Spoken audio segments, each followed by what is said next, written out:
Okay, today I want to show you how to do oven and baked chicken. You have to do the demo here. It's impossible to do it in the classroom with you guys. I've tried a lot of different oven baked chickens. To me, this is the best one that I've found so far. So here's some real basic ingredients here. We have this is a whole chicken on the bone that I've cut up and removed the skin from.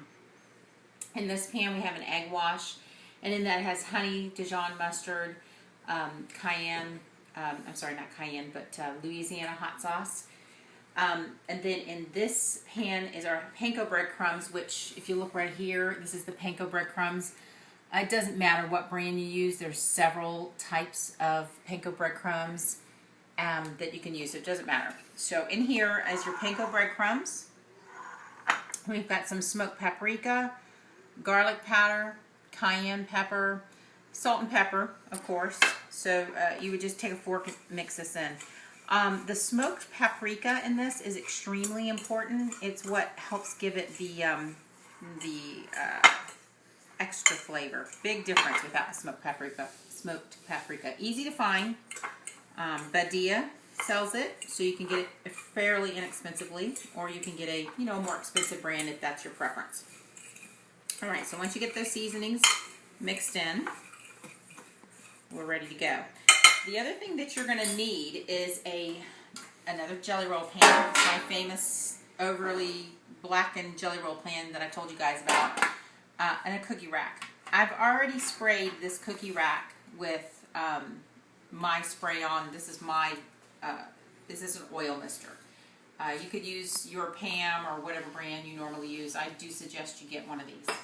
So, real easy method here. We're going to start with the raw chicken. Raw skinless, not boneless. I did butterfly the breast out so that it wouldn't be such a long, see normally this was like a whole breast like this.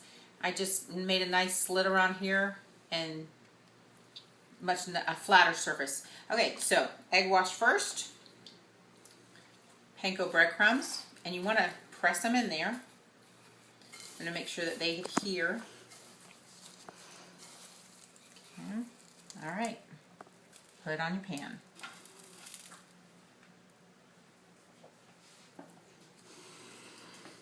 And you're going to do likewise with the rest of the chicken pieces.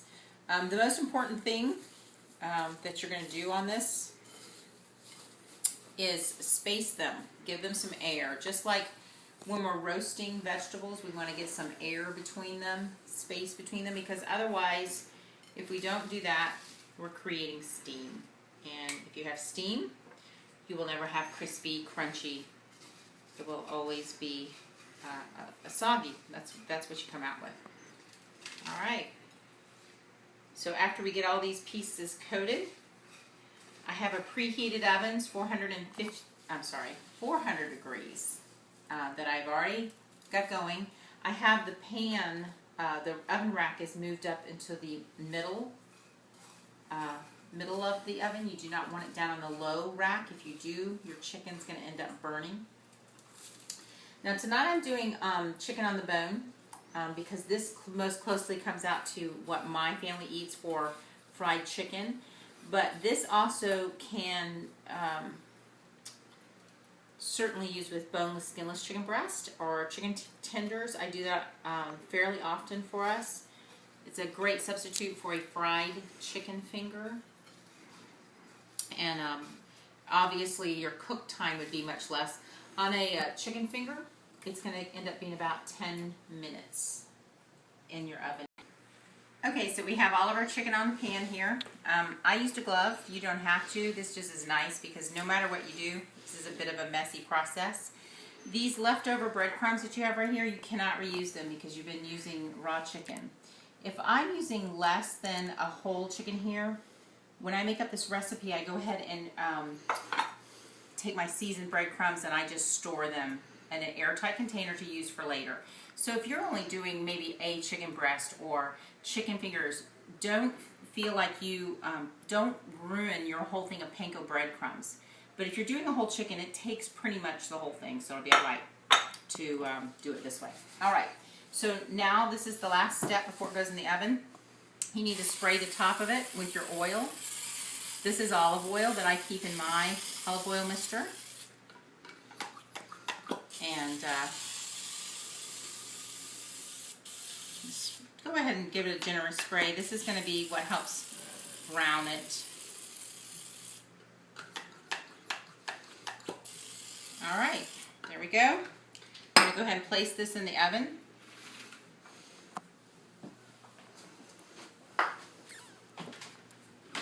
You can see I have this set on the middle rack here.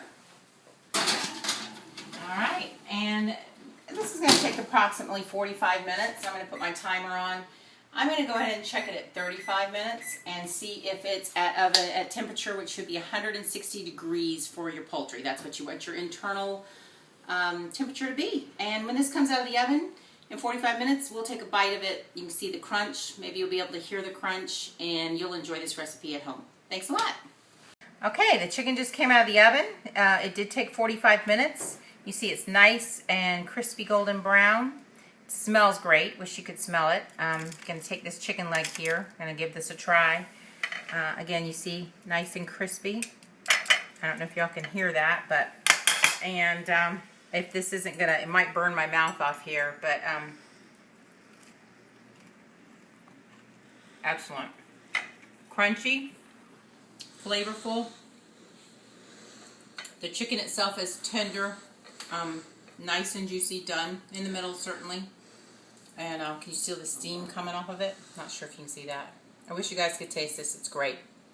All right, well, I'll see you in class. We'll check out this video, and I'm going to show you how you can use this same application of oven frying with zucchini, so that you can have fried zucchini at home, and we're doing almost the same exact thing with the zucchini that we did with the chicken.